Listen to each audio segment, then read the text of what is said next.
ਲਓ ਸੱਜਣੋ ਤੇ ਮਿੱਤਰੋ, ਫੈਸਲਾਬਾਦ ਦੇ ਵਿੱਚ ਹਾਊਸਿੰਗ ਸੁਸਾਇਟੀਆਂ ਲੋਕਾਂ ਨਾਲ ਬਹੁਤ ਫਰਾਡ ਕਰ ਰਹੀਆਂ ਵਾ। ਲੋਕ ਬੜੇ ਪਰੇਸ਼ਾਨ ਆ ਇਹਦੇ ਹਵਾਲੇ ਨਾਲ। ਜਨਾਬ ਅਸੀਂ ਇਹਨਾਂ ਵਿੱਚ ਕਰੋੜਾਂ ਰੁਪਈਆ ਸੁਸਾਇਟੀਆਂ ਵਿੱਚ ਲਾ ਦਿੰਨੇ ਆ ਕਿ ਅਸੀਂ ਆਪਣੇ ਬੱਚਿਆਂ ਦਾ ਮੁਸਤਕਬਲ ਬਣਾਵਾਂਗੇ। ਬੱਚੇ ਛੋਟੇ ਆ, ਬੱਚੇ ਵੱਡੇ ਹੋਣਗੇ, ਚੱਲ ਇਹਨਾਂ ਦਾ ਕੋਈ ਪਲਾਟ ਜਾਂ ਇਹਨਾਂ ਦਾ ਕੋਈ ਆਪਣਾ ਘਰ ਹੋਵੇਗਾ।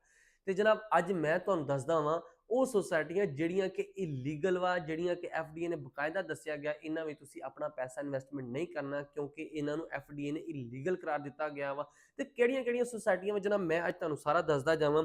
ਸਭ ਤੋਂ ਪਹਿਲੇ Misaq city Chak number 61 JB Faisalabad ਦੇ ਵਿੱਚ ਔਰ ਨਾਲ Bismillah phase 2 61 JB Faisalabad.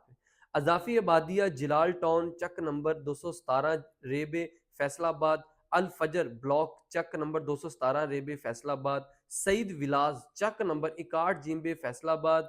Naveed park Chak number 217 RB Faisalabad. Ittehad town Narwala road bypass, ये भी जनाब इलीगल वा। अगे जनाब मदीना विलास चक नंबर 218 रेबे, ये भी इलीगल वा। अली गार्डन चक नंबर 59 जिम्बे फैसलाबाद, ये भी इलीगल है। स्विक सिटी चक नंबर 229 जिम्बे, ये भी जनाब गैर कानूनी इलीगल वा।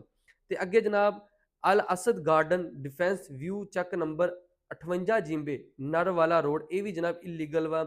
ते अगे जनाब गल की जाए अजाफी आबादी चक नंबर 61 जिम्बे, ये भी इलीगल वा। मकबूल टाउन चक नंबर 61 जिम्बे, ये भी इलीगल है। मुख्तार टाउन, ये भी इलीगल है। सर बुलंद परफेक्ट सिटी 61 जिम्बे, ये भी इलीगल वा। ये जनाब वो सोसाइटियां 15 सोसाइटियां वा ਜਿਹੜੀਆਂ कि इलीगल वा, गैर कानूनी आ। ਤੁਸੀਂ ਇਹਨਾਂ ਵਿੱਚ ਕਿਸੇ ਕਿਸਮ ਦਾ ਵੀ ਆਪਣਾ ਕੋਈ ਪੈਸਾ ਇਨਵੈਸਟਮੈਂਟ ਨਹੀਂ ਕਰਨਾ। अगर तुसी इन्हां विच अपना पैसा इन्वेस्टमेंट करोगे जनाब तुहाडा पैसा डुब जाएगा, क्योंकि ये एफडीए ने बकायदा दस्सिया गया कि इलीगल वा। जिन्नी देर तक एफडीए तो अप्रूव नहीं होंदियां तुसी इन्हां विच अपना पैसा इन्वेस्टमेंट नहीं करना। जो एफडीए तो अप्रूवड हो जाए उदों खुल के पैसा लाओ, लेकिन फिलहाल तुसी इन्हां सोसाइटी अपना पैसा बिल्कुल नहीं लाना।